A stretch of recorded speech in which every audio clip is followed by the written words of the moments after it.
नमस्कार प्यारे बच्चों। आज हम कक्षा 9 के विज्ञान विषय के मॉड्यूल पर चर्चा करेंगे और आज हम कोशिका जीवन की मूलभूत इकाई इस अध्याय से संबंधित प्रश्नों पर चर्चा करेंगे। ये प्रश्न आगामी नवंबर माह में होने वाली अर्धवार्षिक परीक्षाओं की दृष्टि से बहुत ही महत्वपूर्ण हैं। इनके आने की संभावनाएं बहुत अधिक हैं, तो आपके जो प्रश्न हैं वो इन्हीं में से आने वाले हैं, जिनकी संभावना बहुत अधिक है। तो आप इस वीडियो को देखते रहें। वीडियो अच्छा लगे तो लाइक करें और शेयर करें और संदीपनी क्लासेस के इस यूट्यूब चैनल को सब्सक्राइब करें और शेयर करते रहें, ताकि आपके दोस्त, आपके साथी जो कक्षा 9 में पढ़ रहे हैं उनको भी इसका लाभ मिल सके। और यहाँ पर जो क्वेश्चन दिए गए हैं वो आगामी किसी भी प्रतियोगी परीक्षा के हिसाब से भी बहुत महत्वपूर्ण है। तो ये कक्षा 9 के विद्यार्थियों के लिए तो है ही ये वीडियो मेनली, लेकिन अन्य जो प्रतियोगी परीक्षाओं की तैयारी कर रहे हैं और कोशिका से संबंधित प्रश्न आते हैं तो उस दृष्टि से भी ये बहुत महत्वपूर्ण है।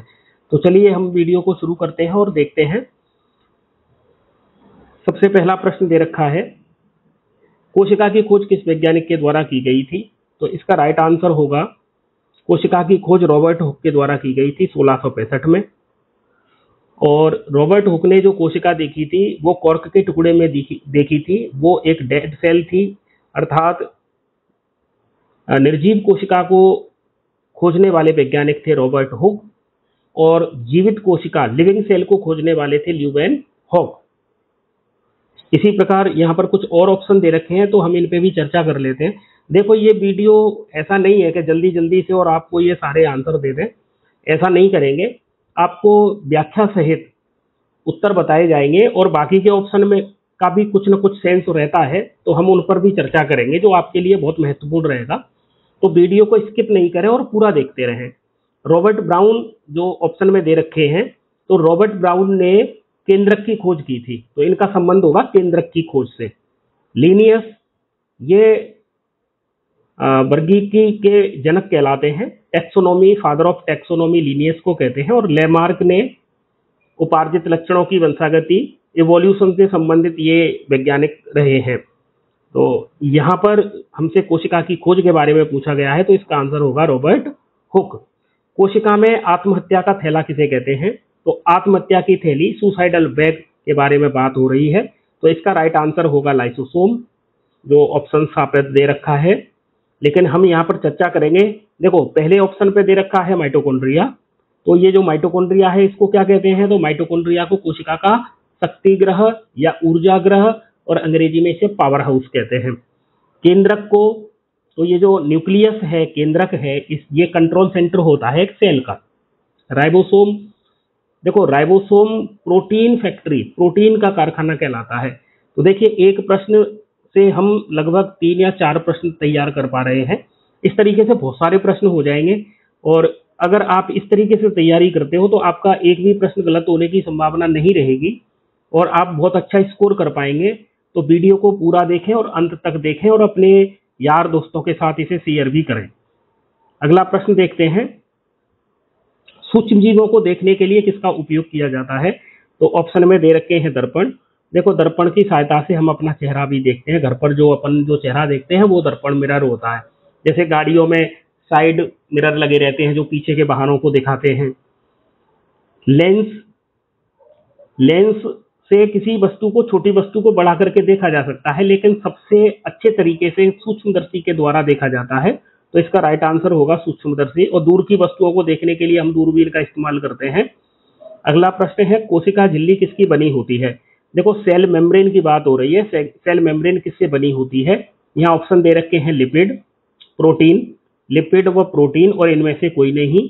तो इसका राइट आंसर होगा लिपिड और प्रोटीन दोनों, क्योंकि जो सेल मेम्ब्रेन है वो लिपिड और प्रोटीन से बनी होती है। अगला प्रश्न है, यदि किसी कोशिका को अतिपराशरी विलयन में रखा जाता है, देखो किसी सेल की बात हो रही है, जैसे मेरे पास कोई सेल है और मैं उसे हाइपरटोनिक सॉल्यूशन में रख दूं, तो उस कोशिका में क्या अंतर आएगा? वो कोशिका कैसी हो जाएगी? आप लोगों ने इस तरीके का प्रयोग घर पर किया है? देखो, एक इसके उल्टा जो सिस्टम है वो आप लोग देखते हो। आप जब किशमिश को खीर में डालते हो तो किशमिश का क्या होता है? आप कमेंट करके बताइएगा। यहाँ इसका राइट आंसर होगा वो सेल सिकुड़ जाती है। देखो, होता क्या है, अतिपराशरी विलयन वो होता है जिसमें बाहर के विलयन की सांद्रता होती है अधिक और कोशिका के अंदर की सांद्रता कम। इसको थोड़ा सा ऐसे समझिए कि जैसे बाहर कोई विलयन है और उसमें हमने शक्कर ज्यादा रख ली है और पानी कम है, और कोशिका के अंदर पानी ज्यादा है। परासरण का नियम कहता है पानी के जो मॉलिक्यूल हैं, जल के जो अणु हैं, वो अधिक सांद्रता से कम सांद्रता की ओर जाते हैं। जैसा कि कोशिका के अंदर पानी ज्यादा है और कोशिका के बाहर पानी कम है, तो कोशिका के अंदर से पानी निकलकर बाहर की तरफ आएगा, जिसकी वजह से क्या होगा, वो कोशिका सिकुड़ जाती है। इसी प्रकार एक होता है अंतः परासरण, ये बाह्य परासरण का एक तरीके का उदाहरण है, और एक अंतः परासरण है जिसमें पानी बाहर से कोशिका के अंदर प्रवेश करता है। जैसे हम किशमिश में देखते हैं, किशमिश को जब अपन खीर में डाल देते हैं तो वो फूल जाती है, इसका मतलब वो अंतः परासरण की बात है। और अंगूर को हम यदि अति पराशरी विलयन में डाल देंगे तो अंगूर सिकुड़ जाता है, वो पिचक जाता है। ये बाह्य परासरण की बात है। अगला प्रश्न देख लेते हैं। मानव शरीर में पाई जाने वाली कोशिकाएं किस प्रकार की होती हैं? प्रोकैरियोट होती हैं या यूकैरियोट प्रकार की होती हैं? देखो, पादप कोशिका जो ऑप्शन में दे रखा है ना, ये पादप कोशिका तो यूकैरियोटिक कोशिका का ही एक भाग है, क्योंकि यूकैरियोटिक कोशिका में पादप कोशिका भी शामिल है और जंतु कोशिका भी शामिल है। उपरोक्त सभी, तो ये इसका आंसर होगा नहीं, तो हमारा राइट आंसर होगा यूकैरियोटिक कोशिका। राइट आंसर क्या होगा? यूकैरियोटिक कोशिका। देखो, प्रोकैरियोटिक कोशिकाओं में तो बैक्टीरिया आते हैं, माइकोप्लाज्मा आता है। ये प्रोकैरियोटिक कोशिका की बात है, ब्लू ग्रीन एल्गी आती हैं। ये जनरली हमें आंखों से दिखाई नहीं देते, इनके लिए सूक्ष्मदर्शी की सहायता लेनी पड़ती है। और यूकैरियोटिक कोशिकाएं ये ज्यादातर हमें सामान्यतः ये आंखों से दिखाई दे जाती हैं। आप इस तरीके से इसे याद रख सकते हैं। अगला प्रश्न है, पादपों की कोशिका भित्ति किसकी बनी होती है? यहाँ सेल वॉल की बात हो रही है। प्लांट की जो सेल वॉल है वो किसकी बनी होती है? तो सेल वॉल सेल्यूलोज, इस तरीके से ट्रिक से याद कर लो, सेल वॉल सेल्यूलोज से बनी होती है। प्रोटीन और लिपिड से तो क्या बनी होती है? सेल मेम्ब्रेन बनी होती है। तो इसका राइट आंसर क्या होगा? सेल्यूलोज होगा। इसका राइट आंसर होगा सेल्यूलोज। यह सेल्यूलोज से बनी होती है। एक कोशिका से दो या अधिक कोशिकाओं का बनना कोशिका विभाजन कहलाता है। इसका राइट आंसर होगा द कोशिका विभाजन। देखिए, कोशिका विभाजन दो प्रकार का होता है, आपके सिलेबस में दे रखा है, इस चैप्टर के लास्ट में दे रखा है कोशिका विभाजन। कोशिका विभाजन का काम है एक कोशिका से दो कोशिका बनाना, या फिर एक कोशिका से चार कोशिकाएं भी बनती हैं। तो जो एक कोशिका से दो कोशिका बनती हैं उसे कहते हैं माइटोसिस या समसूत्री विभाजन, और एक कोशिका से चार कोशिकाएं जो बनती हैं उसे कहते हैं मियोसिस अर्धसूत्री विभाजन। ठीक है, तो ये जो अपनी जो युग्मक बनते हैं ना अपने अंदर, जैसे प्लांट के अंदर या एनिमल्स के अंदर, तो मेल गैमीट और फीमेल गैमीट का जो प्रोडक्शन होता है वो कोशिका विभाजन के द्वारा ये होता है, और वो कोशिका विभाजन होता है अर्धसूत्री। देखो, नाम से ही पता लग रहा है अर्धसूत्री। अर्ध माने आधा और सूत्र माने गुणसूत्र। गुणसूत्रों की संख्या को जो आधा कर देता है उसे कहते हैं अर्धसूत्री या मियोसिस। और समसूत्री, सम का मतलब बराबर रहे, और सूत्र माने गुणसूत्र, तो गुणसूत्रों की संख्या जिस कोशिका विभाजन में बराबर रहती है।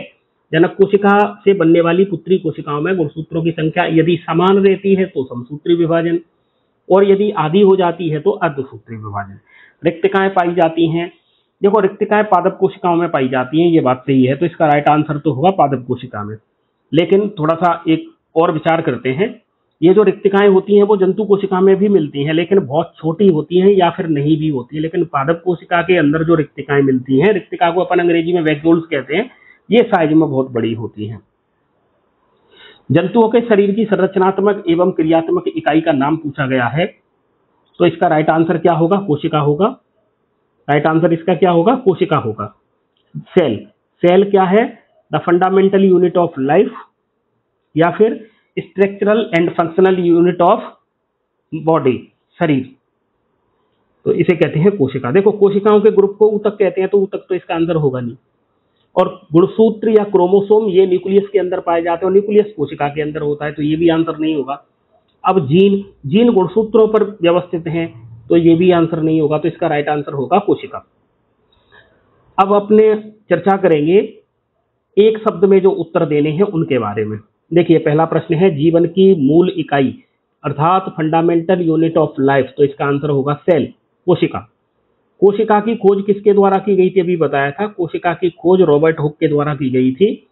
और लिविंग कोशिका की खोज किसके द्वारा की गई थी, आप कमेंट करके बताएंगे, क्योंकि मैंने आपको सबसे पहले वाले प्रश्न में ये बताया था। तो आप प्लीज कमेंट करें कि जीवित कोशिका को किसने खोजा था। पादप कोशिका की कोशिका भित्ति किसकी बनी होती है, ये अभी चर्चा हुई थी, ये सेलुलोज की बनी होती है। और कवक में जो कोशिका भित्ति होती है वो काइटिन की बनी होती है। कोशिका में होने वाली जैविक क्रियाओं का नियंत्रण किसके द्वारा होता है। देखो, नियंत्रण मतलब कंट्रोल सेंटर, किसे कहते हैं, न्यूक्लियस को, केंद्रक को कहते हैं कंट्रोल सेंटर। तो कोशिकाओं के अंदर जितनी भी जैविक क्रियाएं होती हैं उनको ये नियंत्रित करता है। Powerhouse of the cell, कोशिका का पावर हाउस या कोशिका का शक्ति गृह या कोशिका का ऊर्जा गृह किसे कहते हैं, तो राइट आंसर होगा माइटोकॉन्ड्रिया को। मानव शरीर की सबसे बड़ी कोशिका, देखो सबसे बड़ी कोशिका की बात हो रही है तो इसका आंसर आएगा नर्व सेल, ये सबसे बड़ी कोशिका होती है। गुणसूत्र या क्रोमोसोम किसके बने होते हैं, तो आंसर आएगा डीएनए और प्रोटीन से। गुणसूत्र किसके बने हैं, डीएनए और प्रोटीन के, लेकिन इसमें आरएनए भी होता है। लेकिन आपसे पूछा गया है मुख्य रूप से किसके बने हैं, तो आपको आंसर देना है डीएनए और प्रोटीन का। नारियल का रेशा, देखो नारियल के ऊपर जो रेशे पाए जाते हैं जिन्हें अपन अपनी जनरल भाषा में जटा कहते हैं, नारियल की जटाएं, वो जो नारियल अपन लाते हैं मंदिरों पर चढ़ाने के लिए, तो उसमें जो रेशे दिखते हैं ना वो स्क्लेरेनकाइमा के बने होते हैं। कोशिकांग जिसे आत्महत्या की थैली कहते हैं उसे लाइसोसोम कहा जाता है। लाइसोसोम को कोशिका का सुसाइडल बैग भी कहते हैं। जीवों का हृदय बना होता है पेशीय ऊतक का। हृदय किसका बना है, पेशियों का, मस्क्यूलर होता है, इसीलिए इसे कहते हैं पेशीय ऊतक या मस्क्यूलर होता है हमारा हार्ट। जोड़ी बनाइए, अब अपन जोड़ी बनाते हैं और देखते हैं, क्योंकि देखो इसमें जितने भी ऑप्शन दे रखे हैं ना, मिलान कीजिए। ये सारे ऑप्शन की चर्चा हम इनसे पहले वाले प्रश्न पर कर चुके हैं, तो ज्यादा परेशानी आपको नहीं आएगी, आपको लगभग चीजें याद हो गई हैं। देखो पहले नंबर पे दिया है जाइलम, तो मैं ऐसे घुमा के ले जाता हूं इसे। जाइलम का संबंध होगा जल से। देखो जाइलम और जल दोनों ज से शुरू होते हैं, तो ऐसे याद कर लो, ये ट्रिक से जाइलम जल। अब फ्लोएम फूड, ऐसे याद करो, फ्लोएम फूड, तो फ्लोएम का संवहन कौन करता है, सॉरी फ्लोएम किसका संवहन करता है, तो फूड का करता है, भोज्य पदार्थों का करता है। देखो ऊर्जा गृह लिखा है यहाँ, या शक्ति गृह हो या पावर हाउस हो, तो इसका मतलब समझ लो आप बात किसकी हो रही है, माइटोकॉन्ड्रिया की हो रही है। राइबोसोम प्रोटीन फैक्ट्री है तो प्रोटीन से संबंधित होगी। लाइसोसोम तो भैया कोशिका को ही खा जाता है, जिस कोशिका में रहता है उसी को मार देता है, तो इसे कहते हैं आत्महत्या की थैली। अब एक बचा, दो बची हैं अभी, गोल्जी बॉडी और क्लोरोप्लास्ट। देखो क्लोरोप्लास्ट, इसी की वजह से तो प्लांट का रंग हरा होता है और हरे रंग में ही प्रकाश संश्लेषण होता है, तो इसका आंसर होगा प्रकाश संश्लेषण। तो एक बचा है गोल्जी बॉडी, कोशिका के अंदर के संगठन से संबंधित है ये। इस प्रकार से अपन जोड़ी बना सकते हैं। देखो आप दो चार जोड़ी बना लेते हैं तो संभावना रहती है कि आपके ज्यादातर आंसर सही जाने की संभावना रहती है। थोड़ा सा सोच विचार के अपन इन उत्तरों को देते हैं तो उनके सही जाने की संभावना बहुत रहती है। यहाँ से प्रश्न पेपर में आने की पूरी संभावना है, इसीलिए आप इन्हें बहुत अच्छे से याद कर लें, अपने रजिस्टर में नोट डाउन करके रखें।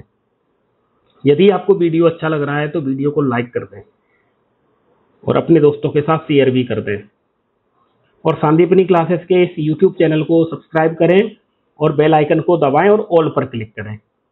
चलो अब अपन चर्चा करते हैं अति लघुत्तरीय प्रश्नों के बारे में। तो इसमें सबसे पहला प्रश्न दिया गया है, कोशिका को जीवन की संरचनात्मक एवं क्रियात्मक इकाई क्यों कहते हैं। बहुत ही महत्वपूर्ण प्रश्न है, आप इसे अच्छे से याद कर लेना, इसके पेपर में आने की संभावना बहुत अधिक है। तो देखिए जितने भी जीव है ना, इनका शरीर किसका बना है, कोशिका का बना है, इसीलिए तो कहते हैं कोशिका शरीर की मूलभूत इकाई है। और ये सजीव के शरीर में जितनी भी जैविक क्रियाएं होती हैं वो कोशिका के भीतर ही होती हैं। सारी जैविक क्रियाओं का स्थल क्या है, कोशिका है, इसीलिए हम इसे संरचनात्मक और कार्यात्मक इकाई कहते हैं। अब बात आ रही है समपराशरी विलयन किसे कहते हैं।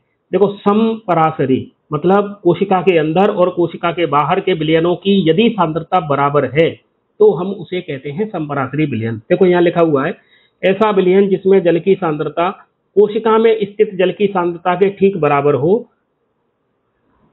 अब जब बराबर होगी तो फिर जल के जो अणु हैं, वाटर के जो मॉलिक्यूल्स हैं, वो मूवमेंट नहीं करेंगे, उनमें किसी भी प्रकार की कोई गति नहीं होगी, तो ऐसा विलयन संपरासरी विलयन कहलाता है। एंडोसाइटोसिस किसे कहते हैं, अगला प्रश्न है। देखो, एंडो का मतलब अंदर की ओर जाना, साइटोसिस मतलब सेल के अंदर की बात हो रही है, तो सेल के अंदर कुछ जाएगा बाहर से। और आपको ये पता है कि सेल के चारों तरफ सेल मेम्ब्रेन पाई जाती है, तो सेल मेम्ब्रेन से होकर कोई पदार्थ कोशिका के अंदर जा रहा है, जब अंदर जाएगा तो इसी को हम एंडोसाइटोसिस कहते हैं। देखिए, कोशिका झिल्ली का लचीलापन एक कोशिकीय जीवों में बाहरी पर्यावरण से अपना जटिल भोजन एवं अन्य पदार्थ ग्रहण करने में सहायता करता है। कौन?